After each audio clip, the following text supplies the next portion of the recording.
ಜಲಾಶಯದಲ್ಲಿ ಜಲರಾಶಿ ತುಂಗಭದ್ರಾ ಡ್ಯಾಂಗೆ ಹರಿದು ಬಂತು ಅಪಾರ ಪ್ರಮಾಣದ ನೀರು 75 ಟಿಎಂಸಿ ನೀರು ತುಂಗಭದ್ರಾ ಡ್ಯಾಂನ ನೀರಿನ ಸಂಗ್ರಹ ಇರುವಂತದ್ದು 105.788 ಟಿಎಂಸಿ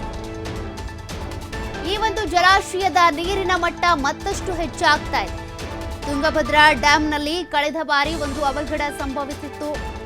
ಗೇಟ್ ಹಾಳಾಗಿತ್ತು ಕಟ್ಟಾಗಿತ್ತು ಅದೆಲ್ಲ ಆದ ನಂತರ ದುರಸ್ತಿಯೂ ಕೂಡ ಆಗಿತ್ತು ಸದ್ಯ ಈ ಬಾರಿ ನೋಡಿ ತುಂಗಭದ್ರಾ ಡ್ಯಾಂಗೆ ಯಥೇಚ್ಛವಾಗಿ ನೀರು ಹರಿದು ಬಂದಿದೆ ಕಾರಣ ಅನೇಕ ಕಡೆ ಈಗಾಗಲೇ ರಾಜ್ಯದಾದ್ಯಂತ ಮಳೆ ಆಗ್ತಾ ಇದೆ 75 ಟಿಎಂಸಿ ನೀರು ಇರುವಂತದ್ದು ಅದರ ಸಾಮರ್ಥ್ಯ ಇರೋದು 105.788 ಟಿಎಂಸಿ ಸದ್ಯ ಈಗ ಇರುವಂತದ್ದು 70 ಟಿಎಂಸಿ ನೀರು 75 ಟಿಎಂಸಿ ನೀರು ಈಗ ಸದ್ಯದಲ್ಲಿದೆಯಂತೆ ಅಂದರೆ ಇನ್ನೂ ಕೂಡ ನೀರಿನ ಪ್ರಮಾಣ ಹೆಚ್ಚಾಗ್ತಾ ಇದೆ ಕಾರಣ ಈಗಾಗಲೇ ಮಳೆ ಎಡೆಬಿಡದೆ ಸುರಿತಾ ಇದೆ ಕೆಲ ಪ್ರದೇಶಗಳಲ್ಲಿ ಹಾಗಾಗಿ ನೀರಿನ ಮಟ್ಟ ಮತ್ತಷ್ಟು ಹೆಚ್ಚಾಗ್ತಾ ಇರೋದನ್ನು ನೀವು ಕಾಣ್ಬೋದು ಈಗಾಗಲೇ ಅನೇಕ ಜಲಾಶಯಗಳು ತುಂಬಿದ್ದಾವೆ ಕೆಲ ಜಲಾಶಯಗಳಿಗೆ ಬಾಗಿನ ಅರ್ಪಣೆಗೂ ಕೂಡ ಮುಂದಾಗ್ತಾ ಇದ್ದಾರೆ ತುಂಗಭದ್ರಾ ಡ್ಯಾಂಗೂ ಕೂಡ ಅಪಾರ ಪ್ರಮಾಣದ ನೀರು ಹರಿದು ಬರ್ತಾ ಇದೆ ಜಲಾಶಯ ಭರ್ತಿ ಆಗುವಂತಹ ಸಮಯ ಸಮೀಪಿಸ್ತಾ ಇದೆ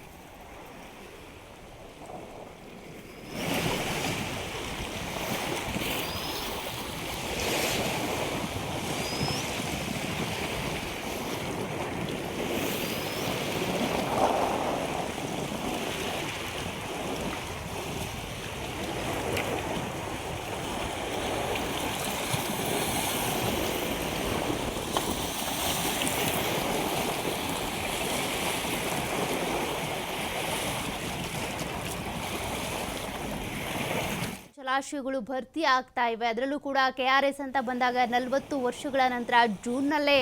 ಈ ಬಾರಿ ಭರ್ತಿ ಆಗ್ಬಿಡ್ತು ಸದ್ಯ ತುಂಗಭದ್ರಾ ಡ್ಯಾಮ್ ಕೂಡ ಭರ್ತಿ ಆಗುವಂಥ ಎಲ್ಲ ಲಕ್ಷಣಗಳು ಕಾಣಿಸ್ತಾ ಇದೆ ಅಪಾರ ಪ್ರಮಾಣದ ನೀರು ಹರಿದು ಬರ್ತಾ ಇದೆ